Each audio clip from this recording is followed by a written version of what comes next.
Hello and welcome. I am Dr. Andrew Sulatitsky, and today I'm going to be talking to you about how to work well from anywhere with Fellows Brands. Here's my bio. I'm a practicing chiropractor and I run 2 rehabilitation clinics just outside of Toronto. More importantly, I've been working with Fellows and indirectly Staples for the past 12 years, providing ergonomic presentations and assessments for corporate clients. Over the past year, we've transitioned to giving online webinars such as this to educate people on how to be more comfortable while working from home. So let's talk about what we're going to look at today. Our workspace has changed. We're now more often than not out of the office and working from home, which leads to some very specific challenges. I'm going to show you how Fellows products can be used to adapt your workspace to configure it for comfort so that you're more productive and healthier. I'm going to show you how air purifiers can be used to clean your environment and deal with airborne particles and viruses. Then we're going to discuss how shredders and bankers boxes can be used to keep your documents private and also keep your workspace uncluttered. And from there, we're going to discuss how laminators can be used to keep your documents waterproof, wipeable, and sanitary. Who would have thought a year ago that we'd be concerned with what our video filters are when we jump on a call or making sure our mics are on as we're doing all these online virtual chats? And Fellows has done a great job of focusing their whole product line towards helping people work well, not just from home, but from anywhere. So let's take a look. Fellows presents WFH, Work From Here. Meet Mary. Making the transition to working from home was tough until she realized Fellows had everything she needed to stay healthy and productive. Like a sit-stand desk to introduce movement to her day and ergonomic supports to minimize strain in her wrists, back, and legs. And she feels secure knowing that wherever she works, the world's toughest shredder protects sensitive documents from falling into the wrong hands. She also breathes easy with her Aeromax air purifier, which removes viruses, germs, and allergens and circulates clean air around the room. The biggest change, though, the freedom to explore a change of scenery. Mary stays organized on the go with Banker's Box storage solutions and laminator to protect documents, making them wipeable, sanitary, and waterproof. With the right tools from Fellows, Mary feels safer, cleaner, healthier, and organized. Whether she's working from here, or here, wherever you work well. To learn more, visit fellows.ca/workfromhere.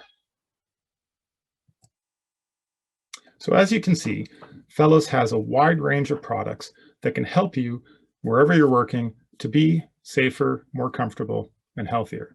So we're going to go through each one of these areas. So this is my favorite, talking about how to get your workspace set up for comfort. Now, if you look at this list here, this is stuff that I see at the office day in and day out. And quick little story, my clinic was shut down for about 3 months during the first lockdown. During that time, we transitioned to online video conferencing and telehealth. What happened was everyone started working from home. And within a few weeks of that, we started getting phone calls and emails from people saying, can I have a consult because I'm working at my kitchen table on my laptop and I get this burning pain between my shoulder blades, or I'm getting headaches, or even numbness and tingling down into the arm. So all these things have popped up just because people are working in a different environment and typically they're not set up properly to be comfortable. So let's take a look at that. So things you need to consider is that your workspace and how you're set up is going to dictate how you feel. Simple as that. We want to really look at the postures we get into. If you look at the picture in the bottom left-hand corner there, you see the woman is sitting on the floor on a coffee table working. Now, for a short period of time, that's not going to be an issue, but those awkward postures over time are going to put excessive strain on the muscles and joints of the body, and that's going to lead to problems. So what we want to do is get into a neutral and relaxed posture, which we're going to talk about, and then we want to take breaks so that we are more comfortable and we help with circulation and we relieve stress from the body. So there's two things that are really going to dictate what your body does when you're working. And this is essential.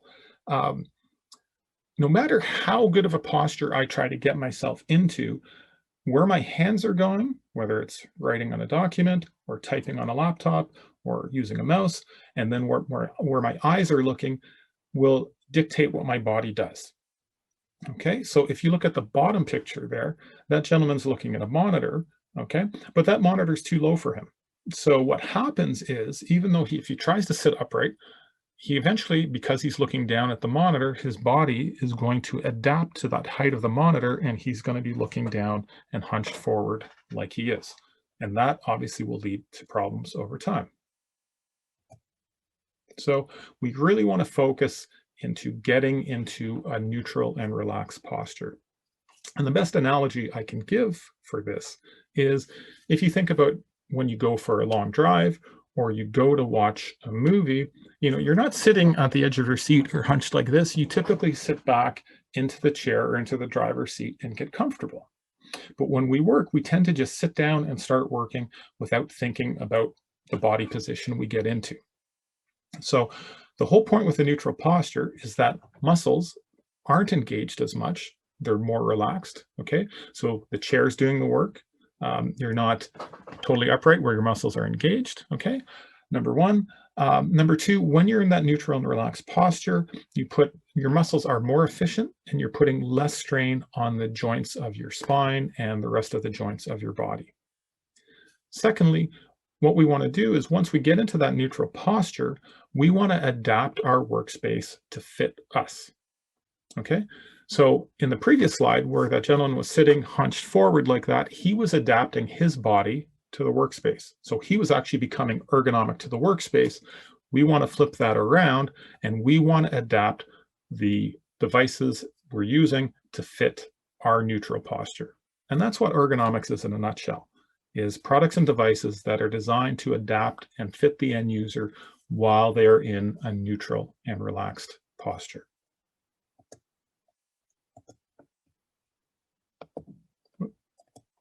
So along with getting into that neutral and relaxed posture and getting things adapted to us, we still need to take breaks.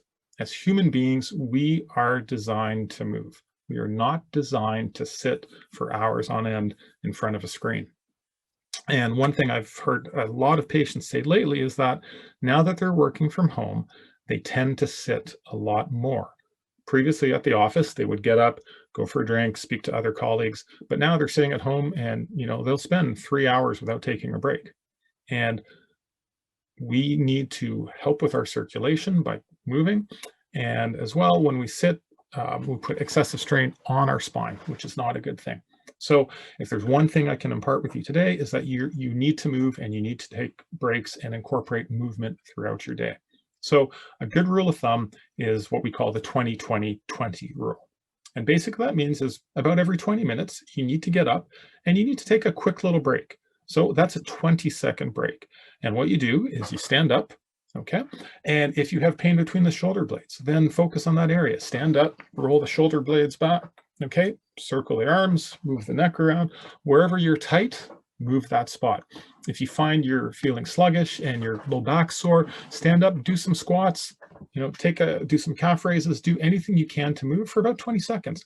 You will be surprised by increasing that little bit of circulation in the body and increasing that motion, how much better you will feel once you sit down and get back to work. I guarantee you, and the research supports this, that you're going to be more productive. The final thing with that 20-20-20 rule is that we have, over the last while, especially with the advent of smartphones, we spend way too much time looking at screens and typically at a close distance, whether it's our phones or the laptop, okay? And the problem is we know that the incidence of people needing reading glasses or becoming more nearsighted has gotten higher and higher as we spend more time on screens. So when you take your micro break, you stand up, what you need to do is look away from the screen. If you have a window you can look out the window or look down a hallway, but anything to change the focal distance of what we're looking at will help relieve eye strain and help protect your eyes as well. So This is, with these breaks, this little bit of movement is great. If you have something like a sit-stand workstation, that is an excellent time to transition from sitting to standing and vice versa. Okay, so whatever you can do, you want to really focus on adding little breaks throughout the day to make yourself more comfortable and more productive. So now let's talk about how to set ourselves up in the workspace to be more comfortable. So there's four key things we need to address. First, we want to look at our seating, which is going to affect what happens with our low back and our legs. Then we want to optimize our palm and hand position, which will also deal with the elbows and shoulders. Then we're going to look at our monitor and document placement, which is going to affect the head and neck. And then we're going to look at our desktop layout to prevent repetitive motions and contact stress and keep things organized. So first of all, seating and chairs. A lot of people nowadays are sitting on a typical dining room table or kitchen chair table. And the main problem is when we talk about ergonomics is that chair doesn't adapt to fit us. So the one thing I'm going to say is that if you are spending, 6, 8 hours a day working from home, and you're going to be working from home for the next foreseeable future or doing split shifts with office and home, you should really look at investing in a proper ergonomic task chair. If not, things you want to focus on to get yourself in an optimal posture when you're sitting is you want to be sitting back into the chair so the back supports you. Okay. You need to be, your feet should ideally be flat on the floor with your thighs parallel. Okay. And then if you find that your legs are getting pinched at the back of the knees, behind the knees, because of the depth, the seat pan depth, you need to address that as well. So ways to do that, to address the height, if you find your feet are dangling, using a foot support is a great option. If you find that you can't sit all the way back into the chair, getting some type of back support can help as well. Okay. And same thing, if you find you're getting a lot of pressure at the back of the knees, putting a back support on the back of the chair will help decrease that seat pan depth and will help take some pressure off the back of the knees. So if you're going to be working for long periods of time, if you're going to check an email, sitting at your bed or on a kitchen stool or bar stool is fine. But if you are sitting like that for more than a couple hours, I guarantee you, because you have no support on your spine, your legs are going to be dangling or in an awkward position. That's going to lead to circulatory issues, certain muscles contracting more than they need to be over time. And especially if you're doing that day in and day out, that is going to lead to problems. So you want to avoid working from bed and working on a stool as much as you can. So what are some solutions? Okay, in terms of giving yourself a bit more lumbar support, you can use simple things like rolling up a towel or a cushion, but what works even better is something like the Fellows Professional Series back support, which really helps support that curve in the low back called the lordosis. At the clinic, we carry these and we sell a lot of them because they're a fantastic product, and people use them in their cars and also use them at home. And what's great is you can take a standard kitchen chair like that and adapt it to be more ergonomic. And then if your feet are dangling or you feel you need a bit of foot support, you can use a box or some books to put your feet up so that your thighs are parallel and your feet aren't dangling. But what obviously works better is something like an adjustable footrest, which can adapt both the angle of the feet and also the height of your foot as well. So now let's talk about palm and wrist position. Okay, why this is important is coming through this area here of my hand and my wrist is a nerve called the median nerve, which goes to the thumb, these two fingers, and half your ring finger. Okay, it goes through a little tiny space here called the carpal tunnel, and everyone hears about the carpal tunnel. And what happens is it's a very small space, and if that nerve gets compressed, it leads to numbness and tingling in the hand and weakness in the pincer grasp. And the big issue is that every time I do something like this or click a mouse, I have a tendon that slides up and down in that tunnel. And that irritates that median nerve. Okay, so when you have your wrist in a neutral position, you put less strain on the carpal tunnel than if you are extended back or flexed forward. Okay, so either this position or this position puts more strain on the carpal tunnel. As well, if you look at the middle picture, then if you're rubbing up against the edge of a laptop or the edge of a desk, that is going to put even more strain and more irritation on that nerve, which can lead to problems.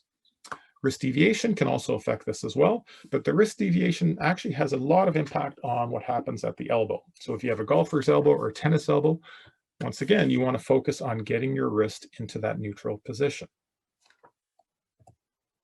So a lot of times we do look at these palm supports and gel supports. The main reason I use them, and I don't use them for every person that I do ergonomic assessment on, but the main reason I use them is if I see they're at their mouse or at their desk and they're like this or down like that, sometimes just getting that wrist support through there puts that wrist in a neutral position, which is going to be much better for typing and put much less strain on the carpal tunnel and then the muscles all throughout the forearm. So ways to do that. At home, you can take a little face cloth or a bath towel and roll it up to support your wrist like that if you're finding you are extended, or even better is some of the plush wrist gel palm supports for either your keyboard, your mouse, or both. So now let's talk about monitor position. First of all, if you look at the gentleman sitting there, he is in pretty much an excellent neutral posture. Okay, so he's slightly reclined in the chair, which actually puts less strain on the spine than sitting completely upright. So the chair back is supporting him and his muscles don't have to work as much now because the chair back's supporting him. His arms are down by his side, elbows at 90 degrees, which is the neutral position. His wrists are flat, his thighs are parallel, and then his feet are supported on the footrest. So now when we talk about eye position, you have a group of muscles at the base of the skull called the suboccipital muscles, and they're involved with this chin tuck motion. So if I'm hunched forward and extended like this, that's putting strain on those muscles, okay? Or if I'm up tall and I'm looking down at a laptop, those muscles are maintaining a constant pressure and tension.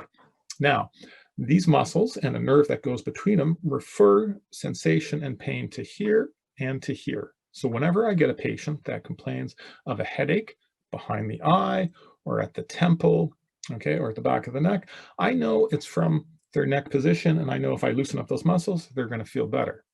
So when you are looking at your screen, you should be looking at the top third of the monitor, okay? If you're looking down, the muscles are going to be engaged. So obviously, if you are on a laptop all day, it's impossible to get yourself into proper posture where you're looking straight ahead. So you need to figure out a way to change that. So looking here, if you are on a laptop and you're going to be spending your time there, you need to look at something like the Fellows Laptop Riser, okay, or even just putting the laptop up on some books. However, if you do that, you have to get a separate keyboard and mouse. You don't want to be typing because of the carpal tunnel on the wrist with the keyboard angled like that in the bottom picture. But getting a simple, cheap, separate keyboard and mouse does the trick. Okay. If you're on a standard desktop and you have a large monitor in front of you, once again, put that monitor up either on some books, or Fellows has a great line of monitor risers and monitor arms as well, so that you can adjust and swivel the monitor to whatever height you need. That is essential. If you have a lot of headaches and pressure at the base of the neck, okay, or the base of the skull, definitely you want to address your monitor height and laptop height as well. Okay, now we can get ourselves set up in the most optimal, ideal position, that neutral posture, everything's good. But then if I've got some paper beside me and I'm always looking down like this at the paper, obviously I'm twisting my neck, repetitive flexion, that can lead to issues. A simple document holder, they are so effective. All you do is you put the item on the document holder, you look it up, you put it up, and you put it beside your monitor, okay? Just by putting it up like that, it's going to relieve a lot of the strain on your neck as well. Very simple. So, in summary, we want to focus on getting ourselves into that neutral and relaxed posture. Okay, we want to adapt our workstation and our workspace wherever we are to fit us. We don't want to adapt to the workstation, we want it to adapt to us. And then we want to move. So remember the 20-20-20 rule. Every 20 minutes, take a quick 20-second break, stretch out, move, look off into the distance. So in the chat, we're going to be posting a YouTube video that I did at my office with one of my student interns, showing you how to take a standard kitchen chair and a standard table or desk setup and adapt the workspace to fit you. What's neat about the video is we use both daily household items that you can find, like paper, pillows, and towels, and then we use specific Fellows products to adapt the workstation as well, so you can see what devices you may need to adapt your workspace to fit your needs. Now that we've discussed how to set up our workspace so that we can be more comfortable and productive, we need to look at how our environment can affect our health and well-being. So COVID-19 really has done a number on us and has changed the world as we know it. And the one thing we have learned is that as the virus has spread, we found out more about it. And the number one way that it transmits is through the air in airborne particles and aerosols that we inhale. And there was a recent study out of a hospital in Florida that found that in a room where a COVID patient was, they were finding particles as far away as 16 feet from the patient. So doing everything we can to prevent us inhaling those particles is essential. So that comes up to wearing masks and filtering and purifying the air around us. We spend about 90% of our time indoors. And as you can see, the air indoors is anywhere from 2 to 5 times dirtier with particles like allergens, dust mites, and bacteria and viruses, not just COVID-19, but common cold and flu viruses as well. So we need to do everything we can, especially when we're spending so much time indoors and working so much indoors, to clean and purify the air that we breathe. So I have a little story to tell. About a month ago, we received a call from public health that one of our patients who was asymptomatic may at the time have been infectious for COVID-19. So what happens in a case like that is public health goes through all our safety and protocols and procedures to determine if it is a low risk incident or a high risk or an outbreak. So fortunately, we have all our health and safety protocols in place, from disinfecting, preventing crossover of patients at the clinic, to wearing masks and face shields. But one of the things that I did before we opened back up again is I invested in Fellows Aeromax air purifiers for every single room in my clinics and for all the common areas as well. And after talking and going through things with public health, I think the reason that my clinic was able to stay open and it was deemed a very low risk incident was that we had those air purifiers in the clinic and they work. So let's talk about the air purifiers a little bit. You have the consumer ones, which is what I have at the clinic. Each room has, in my clinic, has one of the Aeromax 100s, and in the common areas, we have the Aeromax 300s. You also have the commercial solutions, which are for larger shared workspaces. And what's great about these units is that they have a 4-stage filtration. So you have a carbon filter, which helps deal with large particulates and odor specifically. And then you have a true HEPA filter, which captures 99.97% of all airborne particles up to 0.3 microns and as small as 0.3 microns in size, which includes the standard cold and flu viruses as well as COVID-19.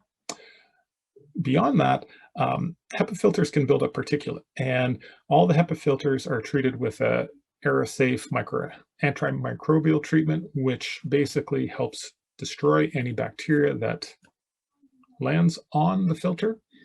And then the 4th stage is you have what's called a plasma true ionization technology, which the ionizing, basically what happens is any particles that get through that HEPA filter get ionized, which in terms of bacteria, will break the cell wall, and in terms of viruses, that will break the protein coat of the virus, which basically enables it ineffective and destroys it. So that's a pretty high level of air purification that happens.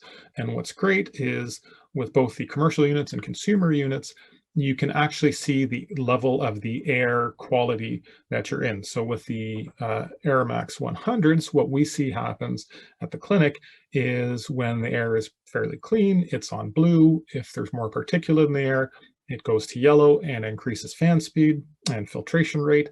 And then if there's a lot of particulate in the air, it goes up to red, and you see an increase in filtration and purification of the air.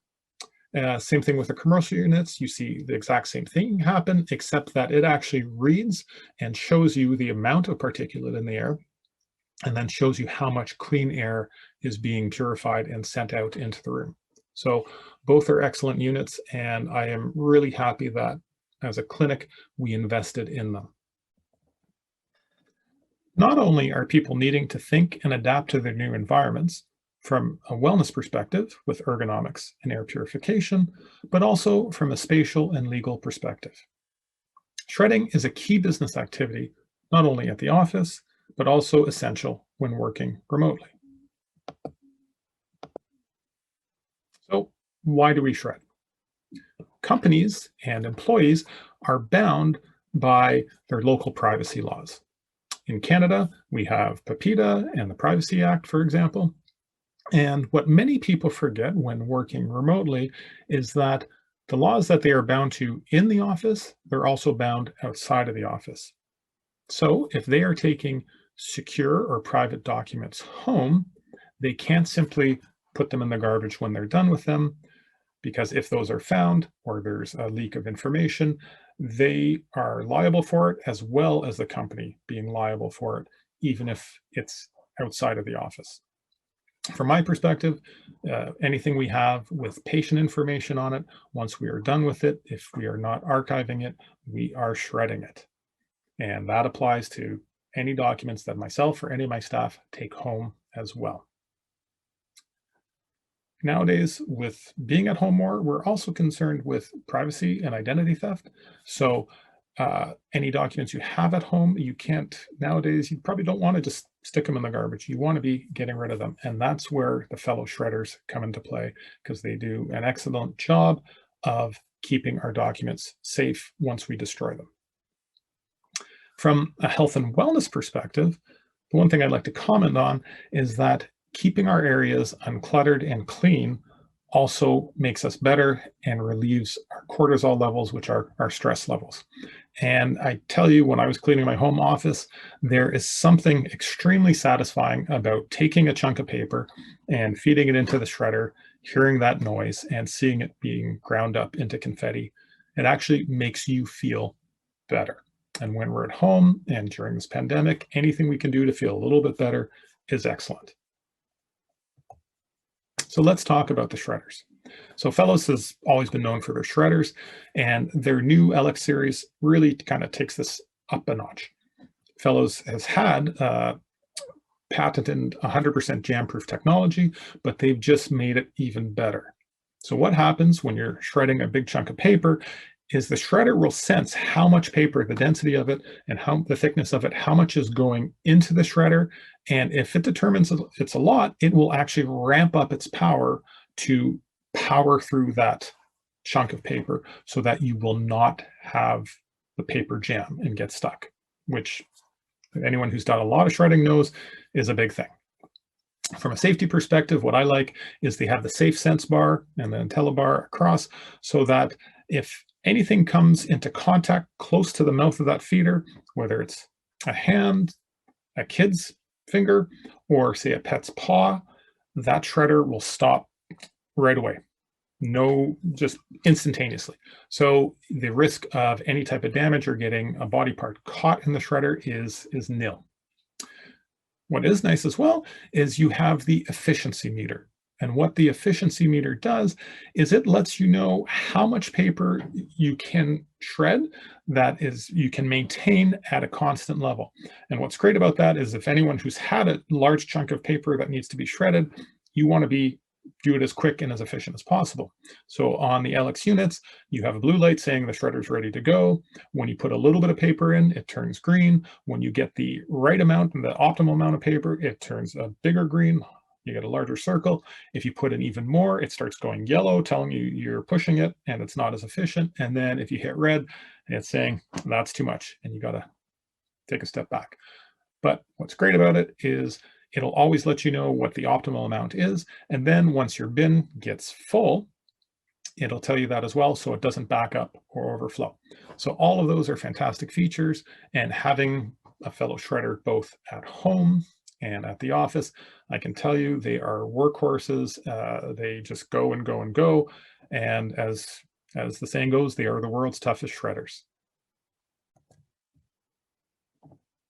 While we use shredders to help us deal with the clutter of documents we need to get rid of, we also need to think about how to address the clutter of documents that we want to keep, store, or transport. And fortunately, Fellows has us covered there as well. A disorganized home and office can really impact our productivity and affect our overall stress levels. By taking the time to organize items that we use daily, as well as those items that we need to use occasionally, you can really make a difference in your overall feel of your office at home and how productive you are there and how calm you feel in that working space. Banker's boxes give you the flexibility to sort and store just about everything, every type of item you can imagine, from papers to knickknacks, you name it. And what's great is that in my clinic, for example, we don't have a lot of storage space. And whatever we can use in a small footprint works very well for us. So for items and documents that we don't use a lot, we have the heavy duty, thick cardboard banker's boxes, which stack quite high. So we can minimize the amount of floor space they take up. For things we use a little bit more often, we have the lighter duty boxes as well.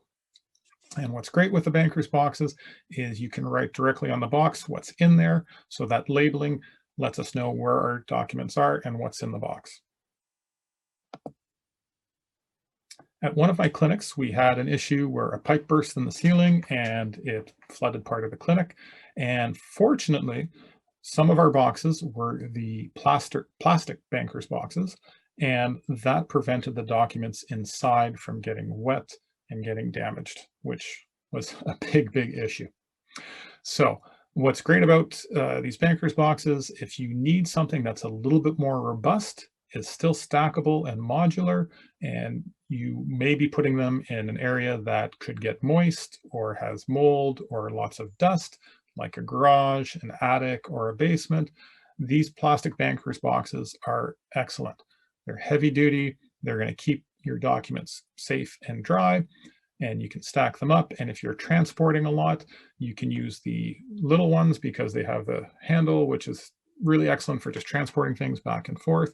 The larger boxes will accept both letter size and legal size. So in every way imaginable, when it comes to storage, Fellows has you covered. So now that we've explored solutions for your office ergonomics, air quality, privacy concerns, and storage solutions, there's one last thing we need to look at, and that's protecting and preserving your frequently used documents. Laminating will help make your documents wipeable, sanitary, and waterproof.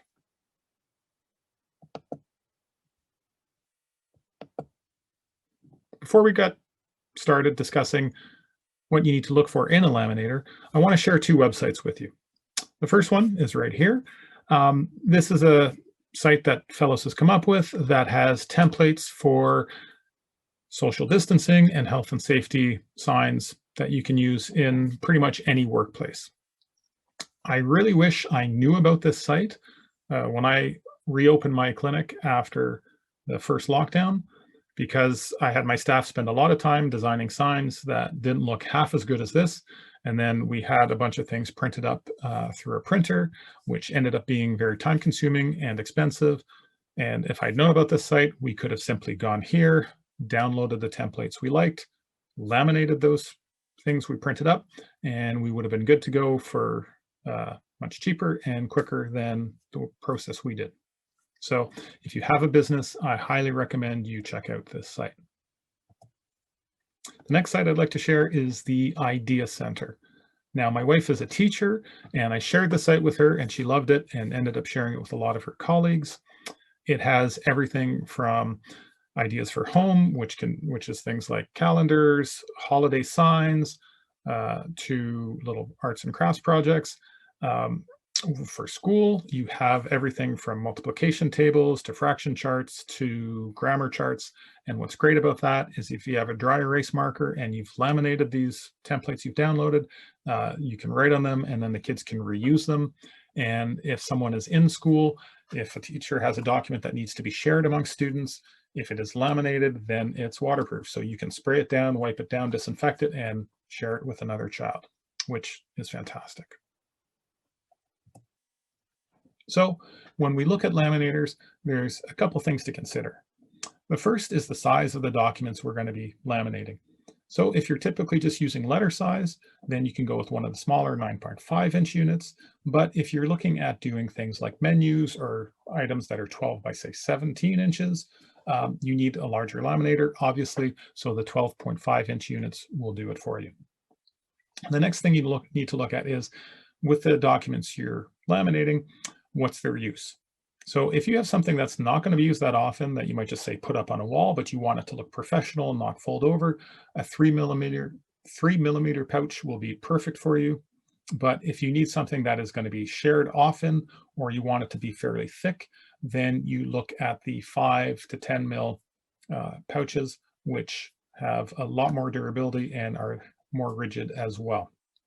If you're concerned about UV fading, like you have a sign up on a wall, Fellows has the image last pouches, which have UV protection. So once you put a document in that pouch and laminate it, it can be in direct sunlight and that document will not fade. When it comes to the laminators themselves, there's a few things you need to look at, like the heat up time. You don't want to be waiting 10 minutes for something to use. You want to be able to put your document in the pouch and just put it in and not worry about it shifting or getting jammed. So a jam-free unit, which is essential. You want something you want to be able to touch and not burn yourself on. And then you want something that if you forget about it, it's going to turn off on its own. And fortunately, all the Fellows laminators have those features. At our clinic, we have one of the Saturn laminators, and since we've reopened, it has been a lifesaver. We use it at least once a week, and I'm surprising how many things we end up laminating, but we've never had an issue with it. It heats up quick, works very efficiently, and they've been an excellent unit. So if you're looking for a laminator, I highly recommend the Fellows Saturn laminators. They are rock solid and provide excellent performance.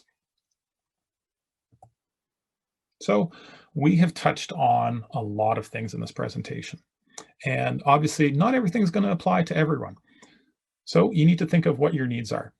If you're working from home and you tend to have a lot of aches and pains and you find you can't get comfortable at work and you're really struggling with physical pain, you need to look at your ergonomics. So you want to think about adapting your workspace to fit you using products, whether it's back supports, sit-stand units, footrests, things like that, so that you can get your body in a neutral posture and adapt your workspace to fit you.